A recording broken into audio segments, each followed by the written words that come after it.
What's up out there? I wanted to talk about the build that I have going for my warrior. Now, I did a video yesterday about the experience that I've had with the warrior, and I talked about how I play it. In this video, I want to talk about the build itself and what I've got going on. I am currently a level 64 Titan. I am still in Act 3 Cruel mode. I haven't gotten to mapping yet, so some of this may change, but this is where things currently are. I'm running a mace with 40% increased physical damage from my runes.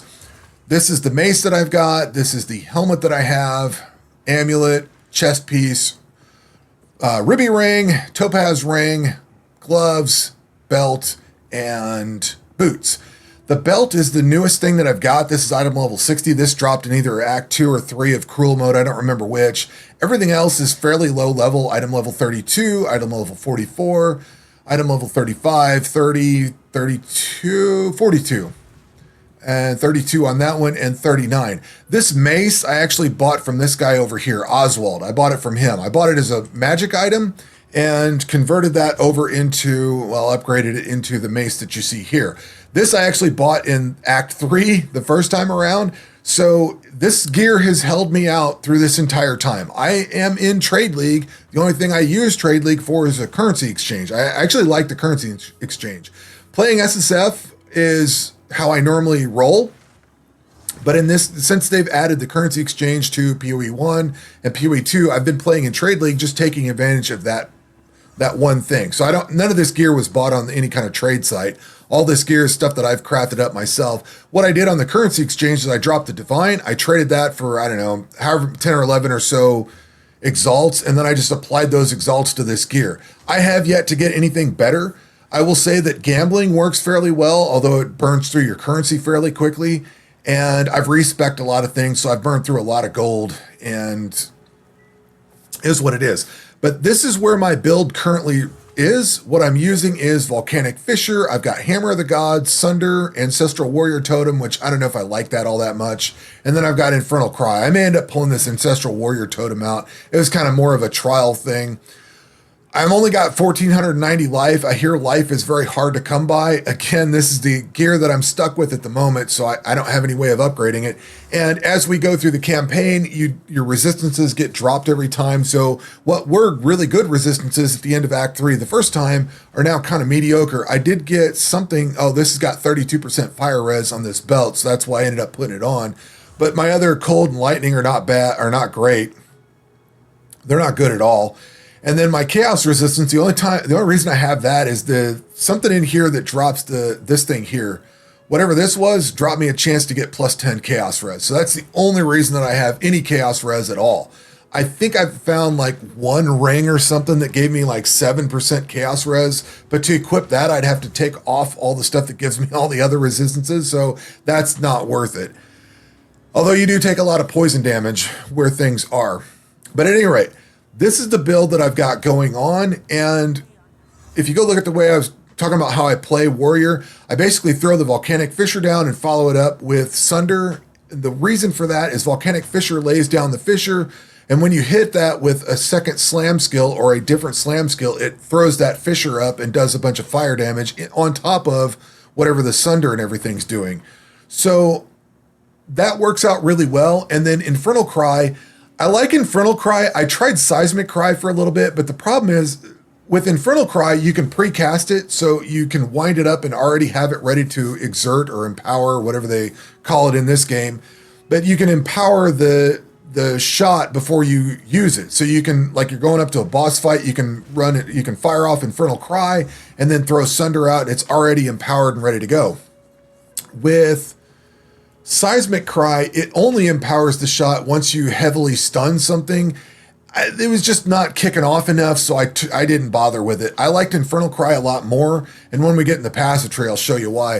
I also should mention, if I haven't already, I don't like WASD. I prefer point and click, so if you're looking at this, I don't like WASD, so this is how I play. Right click is my Volcanic Fissure, that's my main skill. Sunder is the skill that I use less frequently. I use Volcanic Fissure more frequently. That's the one I start off with.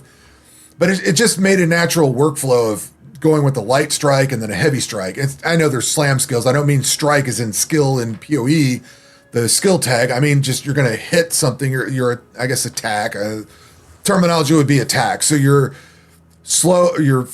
fast attack starts the combat off, and then you follow it up with a slow attack, and then rinse and repeat as needed. I will throw an Infernal Cry in there every so often. I don't always do it unless I'm fighting a boss or something like that. Like a lot of things, if you're clearing mobs and stuff, they just die, so I don't have to worry about it too much. But that's kind of the rotation that I've got. And then as I'm fighting the boss, I've got this Hammer of the Gods. If you look at the damage that I'm doing, my Hammer of the Gods does 10,168. My Sunder's doing 8,000, and my Volcanic Fissure's doing 908. I'm actually doing less damage on my Volcanic Fissure because I've put Upheaval in it. So I guess we should go through the skills here. I'm running Sunder. This is level 14. I'm running Brutality. This deals 35% more fizz damage, no chaos or elemental. I don't care if this does any elemental or not. I want this doing as much fizz as possible. So we've got Brutality for 35% more physical damage, which takes it from 5,975 to 8,067. Then I've got Heft. This one does supported skills have 30% more max physical damage. This goes from 6,918 to 8,067 with that equipped. And then Heavy Swing. This deals 35% more physical damage and has 10% less attack speed. So that's 5,975 to 8,067. Now you may say, oh, that attack speed, you're losing 10% attack speed. We're going from 2.38 to 2.27. It basically adds 0.1 seconds. It's negligible when you put that in there. So stacking as much damage on that heavy hit works out a lot better. For the Volcanic Fissure side, this is also level 14. Of Upheaval. This creates 2 additional fissures, so you send out 3 of them. This has less attack speed, which doesn't make a whole lot of difference. It does 40% less damage, so this would do 1,800 damage. It does reasonable damage, but with the additional fissures, you're putting out more of an AoE, and then when you follow up with the Sunder Slam, you're lighting all of that up for the additional fire damage and everything that comes off of it. So I think the trade-off is better there, especially Volcanic Fissure is not my main attack. I'm just throwing it down to start the fight and then hitting it with Sunder to finish it off or do more. I do have Ignition on here with 100% chance to, or more chance to ignite.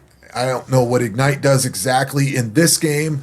I don't know how much damage I'm doing per se, necessarily.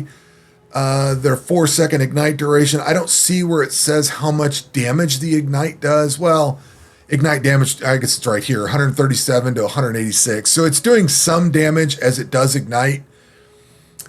Not necessarily game-breaking amounts of damage. I could probably swap that out for something, but it seems like a logical thing to put on here. Fire Infusion, this gains 25% of damage as extra fire damage. Again, this goes from 717 to 908. It's just adding a little DPS to it. I could probably swap some things out on Volcanic Fissure since I'm pretty much focusing on getting, maybe put some bleed or something on here and tweak Sunder a little bit. I don't know, but that's what I'm running currently at the moment. On Infernal Cry, I have Ingenuity. This gives you increased cooldown recovery rate. That means your Infernal Cry is going to go from, where's that at? 5.33 second cooldown to, it goes from 6.67 second cooldown to 5.33. That gets you a lot of cooldown recovery. We've also got Premeditation, so skills empowered by supported skills deal 15% more damage. So everything I use, as long as I throw an Infernal Cry out in front of it, Volcanic Fissure and Sunder, or whichever one I'm using, is going to get 15% more damage once I've used the War Cry. And then I've also got Corrupting Cry, so Corrupted Blood deals 25% of your strength as fizz damage per second. Corrupted Blood duration is 5 seconds, and it inflicts Corrupted Blood. For whatever that's worth, I don't know that it's necessarily a great thing. I could probably switch this out, but it's something that I wanted to try out and see. It's a little bit extra DPS, only 33, but combined with everything else, it's doing a little bit more. Overwhelming Power, or Overwhelming Presence. I'm running this as it's an aura buff, whatever they call it in this game. So I've got this on here. Enemies in your presence have 21% reduced ailment threshold. I don't necessarily care about that. What I do care about is enemies in your presence have 22% reduced stun threshold. Then we've also got Vitality on here to regen 1% of life while the supported skill is active. And then I put Precision on here because this gives me 30% increased accuracy while a supported skill is active. Hammer of the Gods, I'm running with Second Wind, so it has 50% less cooldown recovery rate. This thing takes forever. 40, that's not right. 48-second cooldown. Oh, it's got twice as many uses. Opposite of what I just said. So it's got twice as many uses. Instead of just using it one time, you get 2 uses. I was thinking I was trying to reduce the amount of time. Yeah, because this thing takes forever to recharge. I don't care how long it takes for this thing to recharge, because I mainly only use this when I'm running into a struggle with a big boss fight or a rare or something like that. So I don't use this that much. That's why I've got it kicked off to the side. I don't really care about using it all that often. I would prefer to use this twice than use it once. It does increase the cooldown recovery significantly. So you've got 48 second. That's a long time to recharge. But I think it's worth it because you get 2 shots with it and it does 10,000 damage. And then I put Culling Strike on here. So it has Culling Strike against rare or unique enemies. Herald of Ash, I'm running this. I don't really have enough spirit to put anything on it. I might be able to put something on here, but I just threw this one on because it's got whatever all else it does. It's just kind of there. Basic night damage is 20% of overkill. It's just kind of an adder. Ancestral Warrior Totem. I was tinkering around with Earthquake. I put 200% more stun threshold while using this, just because when you throw it out, it gives you a bit extra stun threshold. And then Ancestral Urgency, so you can place it faster. I don't know that I like the Earthquake thing on here, but I don't know. It was something to try. So that's all the skills that I've got. On my passive tree, I came down through increased melee damage and took all these, and then ended up going through Brutal for increased stun buildup, melee damage, and strength. Came over here through Sturdy Metal for the 80% increased armor from body armor. Then we've got Relentless for increased armor, life regen, and strength. Came down here and picked up Mass Rejuvenation for life regen. I don't care about the allies in my presence, but I wanted all this life regen, so I picked all that up. And then I came through here I got Smash to get 20% increased melee damage and 40% increased melee damage against heavy stun enemies. So I'm basically focusing a lot on heavy stun. Came over here and picked up Polished Iron for increased armor, which also gives you 50% of base armor from equipment. Also added to stun threshold. I figure that's going to help my stun threshold out. Blade Catcher, defend with 200% of armor against critical hits. I think that's probably helpful. I don't know how helpful it is, but it seems fairly helpful. And then 15 strength. Also came down here for Singular Purpose, which gives you a reduced attack speed, but 5% reduced attack speed doesn't take all that much off your two-handed weapon. Again, it's already slow as hell to begin with, but you're gaining 20% increased stun buildup and 40% increased damage with two-handed weapons. I am currently going into Bolstering Yell, which empowered attacks deal 30% increased damage. I'm going to pick Admonisher back up. I had that at one point, backed out of it. Now I'm coming back into it. This increases your Warcry speed and Warcry cooldown recovery rate, so I'll be able to use Infernal Cry more often. And that paired with Vocal Empowerment, where you can empower an additional attack, means that I can kick off Infernal Cry, and that will empower 2 attacks instead of just 1. I've also came in here to Breaking Blows, which gives you increased area of effect if you stunned recently, and then 30% increased stun buildup.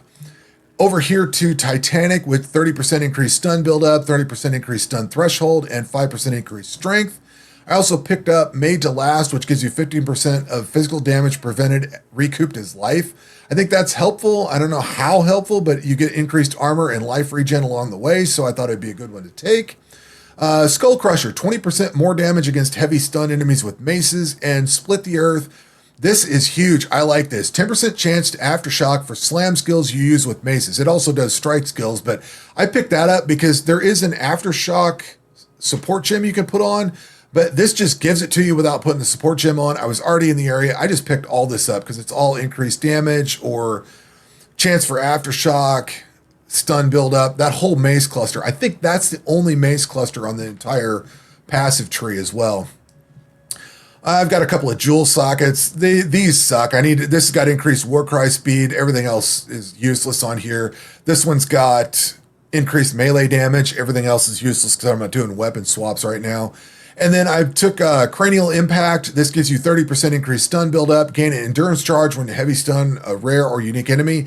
I have not messed with endurance charges. I don't seem to get them all that often, so I don't particularly care about them. I came through here for the increased stun buildup.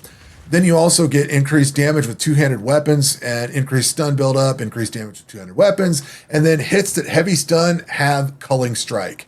So the theory there is I'm basically heavy stunning just about everything I can hit, and that adds Culling Strike to anything that gets heavily stunned. So I think that's a good shot. And that is basically the build that I have going as it sits right now. I've been cruising through the campaign fairly well. I'm kind of stalled out on that chick with the shield over there at the end of Act 3 on Cruel mode. I really need to upgrade my gear. I think that's what's holding me back. Otherwise, the amount of damage that I'm doing, I don't seem to have problems tanking too much damage. You definitely can't tank the big boss hits, but for the most part, I'm surviving everything. I may use my potion quite a bit, and I probably need a lot more life and, you know, see every PoE1 build I've ever done, but I'm surviving and doing fairly well with this build the way it is. So I figured I'd pass it along. It's taken a lot of refinement to get here. Oh, I need to add one more thing. If I have not mentioned it, I did try to go into Mass Hysteria and Blood Rush to speed up like Sunder, but the problem is this adds 3%. That's like 6% increased attack speed or whatever. If I go to Sunder and take this off, that's 10% less attack speed. That takes it from 2.27 to 2.38.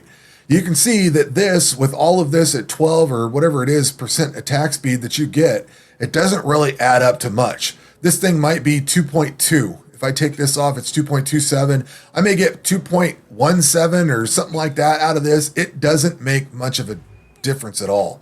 So attack speed for the heavier strikes or heavier slam, don't bother. It's a waste of time. But anyway, that's going to do it for this video. Hopefully it's been helpful, and hopefully we get more Warriors playing because I want to get some good builds rolling. But anyway, that's going to do it for this video. We will catch you on the next one. Take care.